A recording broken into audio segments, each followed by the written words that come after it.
press. You are otherwise known as members of the fourth estate of the realm. Like you have been told, my name is Solomon Bob. I'm from Rivers State.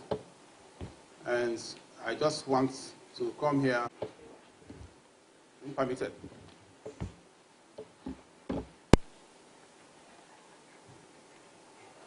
All of the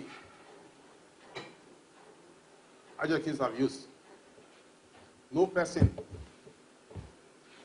in this 10th House of Assembly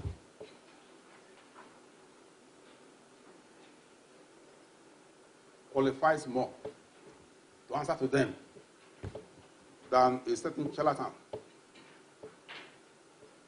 an attention-seeking charlatan known as Ikenga Ugochinyere.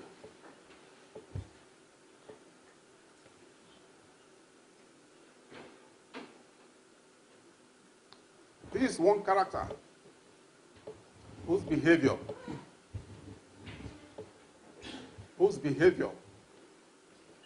should have at least earned him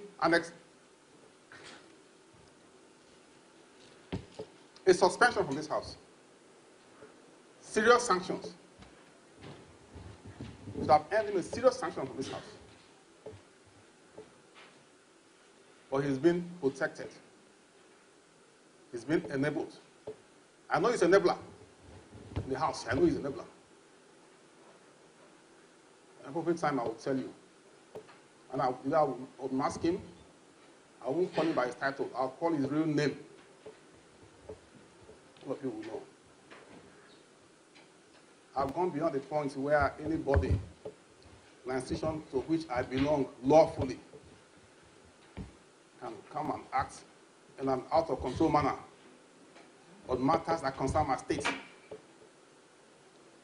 Ugochinyere is from Imo State, as you all know, not from Rivers State. The irony is that his stupidity is being bankrolled by a river son. Well, I'm not here today to talk about my governor. When I go to Rivers State, I'll address that one. I address the issues in Rivers State, not here. I'm here today because Ugochinyere is a member of this house. And he has used some of you, the media especially, to help propagate the nonsense you've been about Rivers State.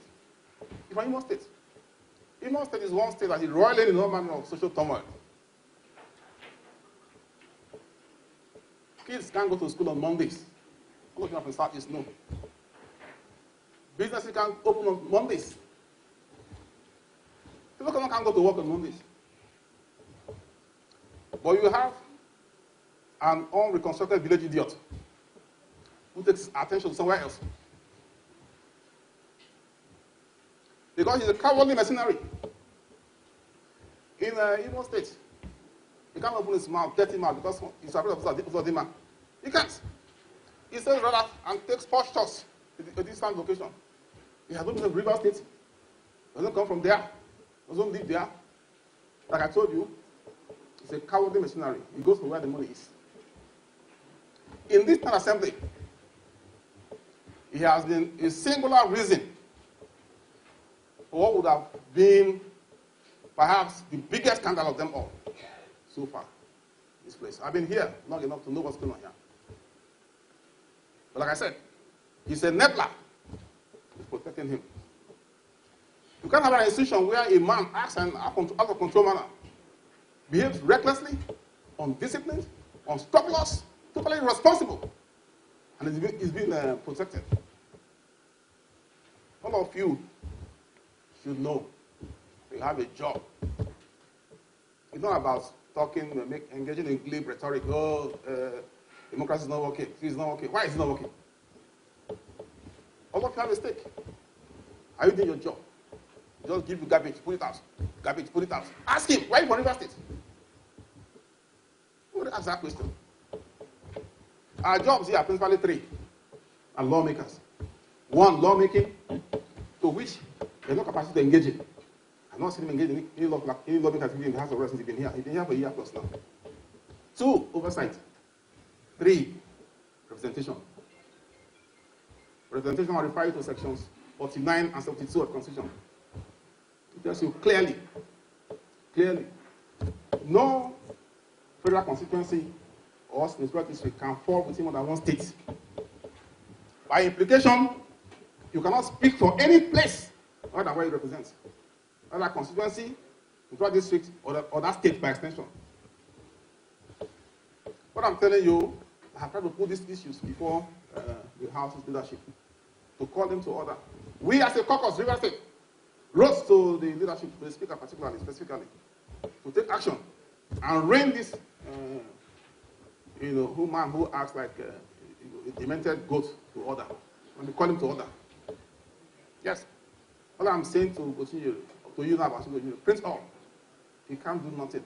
I have receipts. If he dares me, bring him to come and take this in one day. I know he can't talk the way I talk, because he will falter 1,000 times in one sentence. He can't. He can't. He doesn't know the difference between singular and plural verbs. Yes. So the time for collegial respect is over. I have condoned this nonsense long enough. A new member, legislative neophyte, but he asked the broader question. He asked the broader question, which you guys should also ask. How the hell did a member who had just spent 3 months in the office become a chairman of the committee in the House of Reps in Nigeria? How? I've been to parliaments all over the world. It doesn't happen anywhere. You can't be a chairman except you are ranking. Not possible. One, you don't have the procedural experience.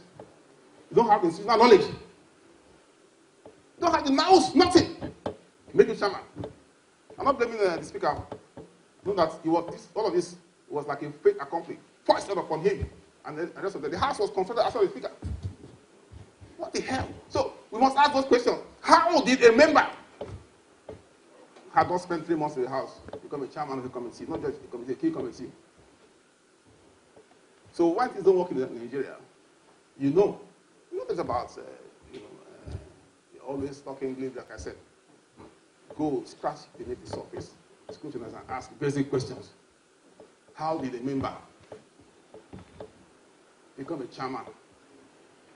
The circumstance I just painted to you. And it's a blackmailer. He's in the office there because he blackmails leadership. A thoroughly unscrupulous, mindless blackmailer. He tells everybody how he bought chairmanship. He tells you how he bought chairmanship.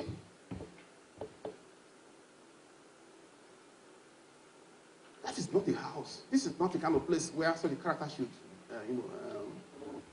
be a member of. No. Ugochinyere cannot function in Ghanaian parliament.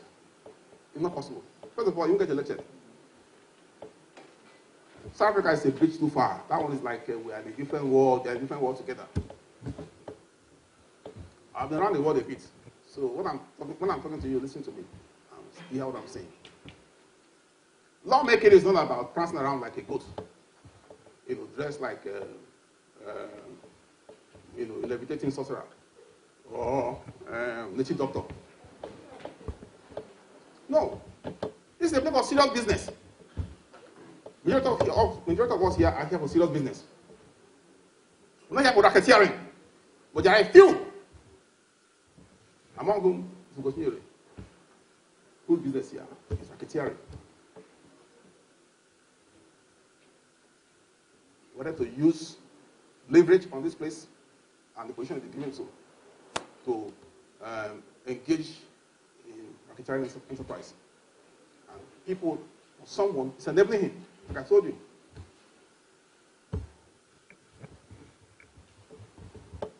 I'm a tough guy. A lot of people don't, I'm simple, but I'm very tough. When the time comes, all of you will see the different side of me. So I just called to let you know that this guy is not speaking for River State. He has no mandate to speak for River State. I mentioned 2 seconds of mention. Go and study. You can only contribute on matters concerning that state if matter is brought to the floor, by motion or whatever, and contribution is called for, you can speak.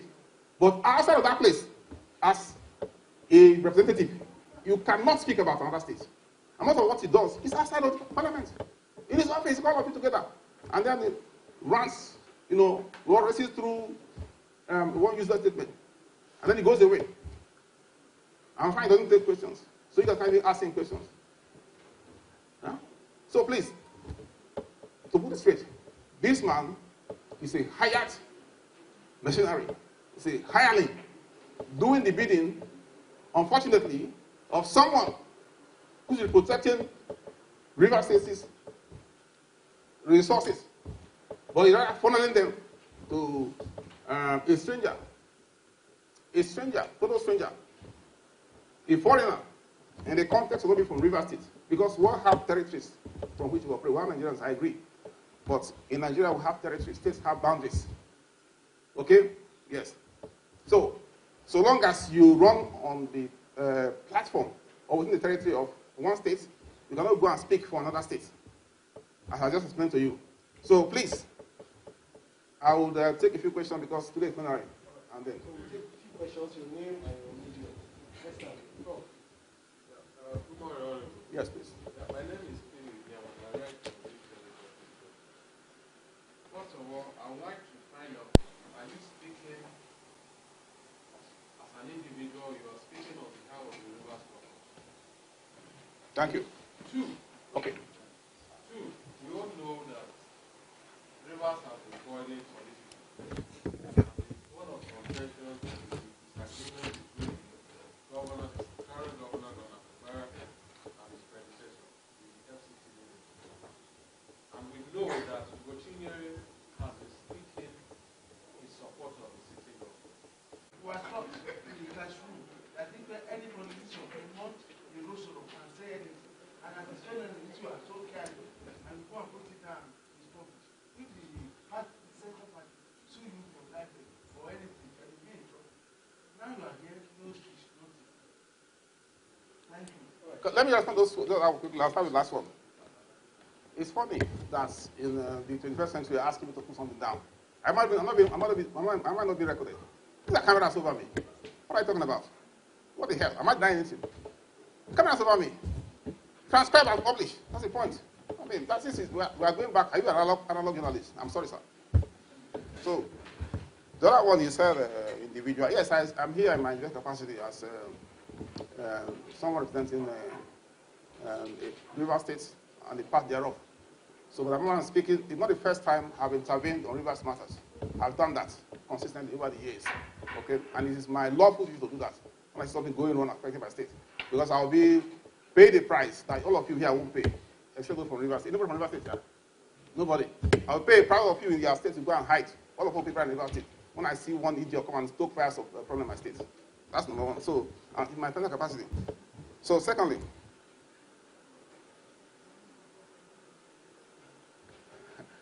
how can what he's saying be in the interest of River State?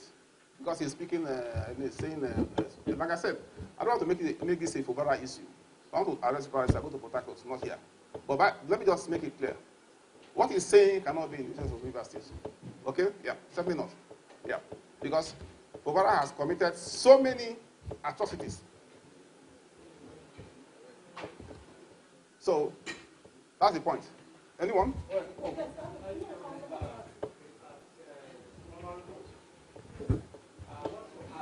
Yes. Ugochinyere is your colleague. Mm-hmm. And he has often spoken on matters in River State. Mm-hmm. He has never for one day presented himself as a representative of River State. Mm-hmm. Because from what you are saying, he is going outside his mandate. Don't you think that you are being too personal, having personal issue with Ugochinyere than the issues he raised? Can you speak to the fact on the matter that Ugochinyere raised in public space? What are those matters? What are those matters? Number two, Ugochinyere has always spoken as a party man, a PDP member, and that has been his position everywhere to save the party. Is PDP not in River State, and are you not a PDP member?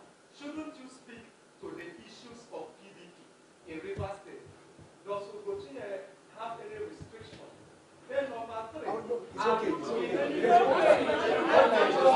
No, wait, I'll take it. Are you in any way indicting the speaker that the speaker collected bribe? I did not say that. Ugochinyere, chairman of committee? No, I did not say that. I think maybe you play back what I said about Ugochinyele's claim to him so I can educate himself properly. Yeah. Let me respond to him quickly. Yes, not being personal. When this matter really said, I met him one in Chambers. I said, "Come, what are you doing? Are you from River State?" Because I don't know anything. Besides, he's not a federal lawmaker. I said, "No. Federal lawmaker doesn't mean that you have a license to speak about everything." Okay? Yes, those from that state I know that will address the issue, not you. So it's not as though I'm not accosted him. So not being personal. I'm describing him. Nigeria don't like the truth. When you say something pungent about something, they always say it personal. Not personal. I'm saying exactly what he's been doing, who he is. I mentioned the point of his conduct here in the house that could have brought this house into odious disrepute. I mentioned that.